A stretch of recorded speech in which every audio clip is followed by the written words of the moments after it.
Hi guys, this is Dr. Priyanka Mehta, gynecologist and women's health expert from Diva Women's Center, Chennai. So let's talk about PCOS or Polycystic Ovarian Syndrome. So what exactly is PCOS? I am sure if you're watching this video, you are either suffering from PCOS or you know someone who has a problem.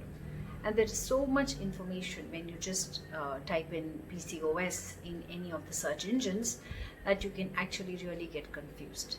So let me make it very simple to understand for you. In PCOS, Polycystic Ovarian Syndrome, when we say syndrome, it means it's a combination of problems.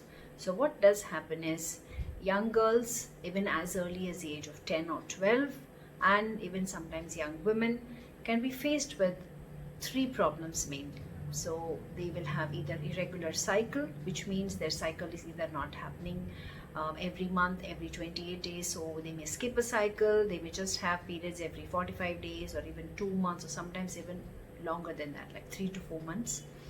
Then they can develop features of hyperandrogenism, which means there is excessive male hormone in the body. So understand that even though we are females, we will have a little amount of male hormone, testosterone, in our body. So there is something which is happening which is increasing this male hormone or testosterone. And because of that increased male hormone, you can either have hirsutism, which means you will have hair on your chin, on your sides, or on your navel, or different parts of the body, like a male like appearance. There can also be alopecia or hair loss, so suddenly like a male pattern baldness, so you will just start losing hair. So not only you have irregular cycle, excessive hair on the body parts, and hair loss from the head, okay, and along with this, sometimes when an ultrasound is done, some women can have this PCOS or polycystic ovarian like picture in the ovaries. So if you are not able to understand what that is, I can just show you here in this picture. If you see, this is what PCOS means. So when we do an ultrasound, the ovary will have a string like or a ring of pearl like appearance. So you have all these, so these are all the eggs, okay. All of us women are born with millions of eggs, and in our lifespan, say from the age of 15 years to 45 years or so, when we have our periods, every month one egg is supposed to be released from the ovary. So in PCOS, these eggs don't mature properly because of the hormone imbalance, and so these eggs are just going to be there. You will be seeing these eggs at different sizes in the ovary, but they will not come out. So because there is no egg coming out every month, problem happens is that you may not get your cycle every month. And another issue is with this hirsutism or acne. Why does the male hormone increase? The male hormone is going to increase because there is something which is called insulin resistance. So insulin is a hormone which is produced by our pancreas in the body. And in PCOS, the main problem is it is a hormonal problem. So when we talk about hormones, what are hormones? Hormones are these tiny little messengers, okay, like a courier, like that you have a messenger which will go into the blood. And the hormones will be produced first in your brain. There is a tiny little structure called hypothalamus which will release certain hormones, and this hormone will go to the pituitary gland, which is again in the brain. And this pituitary will release certain hormones called FSH and LH.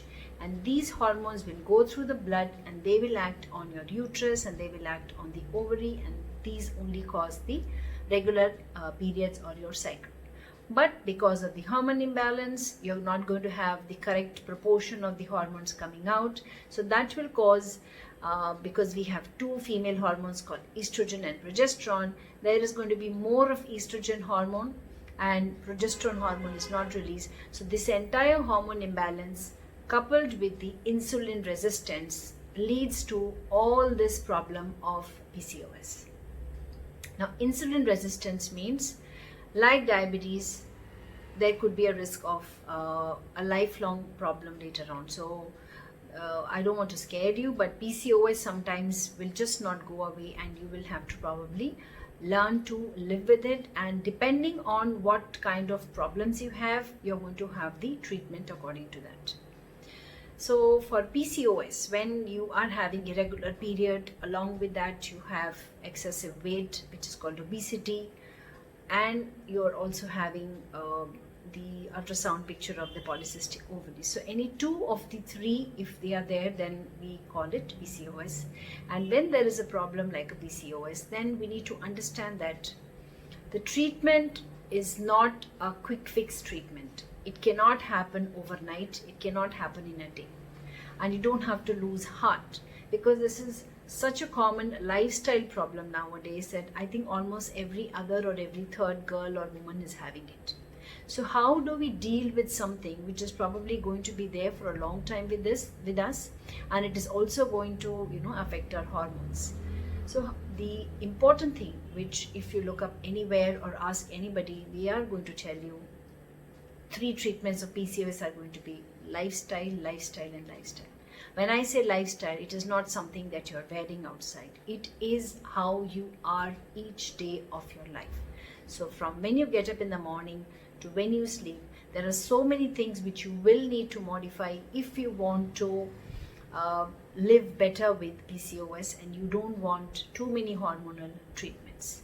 So lifestyle, the important thing about lifestyle is number 1 is your diet, number 2 is exercise, and sometimes we may need to give you some kind of medications if we have to either make sure that you get a period every month, or we have to give you sometimes oral contraceptive pills if the period is totally irregular, you are having heavy bleeding or you're not having any kind of bleeding at all. So we may need to give you some oral contraceptive pills for that, which you have to meet a medical professional and get the treatment done, and you may have to go for a regular follow-up or a checkup every 3 to 6 months. Now talking about diet, what should I eat? So one very simple idea is that you don't have to meet any fancy diet need not be followed, but very simply just throw out anything that is processed which you are actually used to eating. So processed food and anything which comes in a packet or what you have got used to taking it just off the shelf and eating ready meat, right? So those are the things which have a lot of chemicals and they are going to do a lot of harm to you. Get rid of 4S, so excess of salt, excess of sugar, if you're having stress, and if there is lack of sleep. So all of these things are also important in helping you to manage your PCOS. So when it comes to diet, just grab in lot of fruits, vegetables, greens, cereals, legumes, pulses, so many kind of nutritious seeds are available. So you have to make sure that you have a diet plan in which you are including probably 5 types of fruits in a day. Talking about exercise, we say we don't have time for exercise, but if you don't have time for exercise, then I think this problem will never ever go away. Because if you have time to eat 3 times a day, then it is so important that you also take a time to exercise. What is the best form of exercise? It could be anything. You could be doing Zumba dance 3 days a week. Along with that, do a walking for 3 days a week. You could be doing aerobics. If you're not able to go to a gym, fine. You can just do 10 Surya Namaskar in a day. So you have to find in your lifestyle at least 45 minutes for yourself every day. Because if you are regular and sincere with your exercise and you are a little strict with your diet, you can easily get over this problem, and that would be the kind of a solution which stays with you. Rather than just trying to take a prescription for 3 months and then just leave it, and then it is not a permanent solution. It just comes and goes. In fact, if we take too many of the synthetic hormones, then again our body gets used to that synthetic hormone. So you have to understand that because the problem is more of insulin resistance, the treatment has to involve changing your diet in a total way, and also exercise, because exercise is going to not only improve your insulin resistance, it is going to bring down the insulin levels of the body, it is going to definitely improve the happy hormones and mood. Sometimes PCOS women who have the problem, they are also having kind of, their mood is not well, they feel upset, they feel depressed, there is this problem with body image.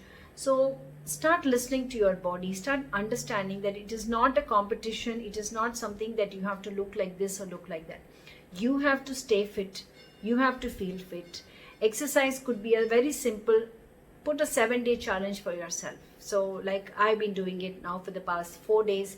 Every day try to walk for 5 kilometers, which is over in an hour. So there are so many apps available, and if you are honest to yourself, so look at yourself, write down otherwise as to what is it that you're aiming for, and just go for it. You can anytime conquer and win against PCOS.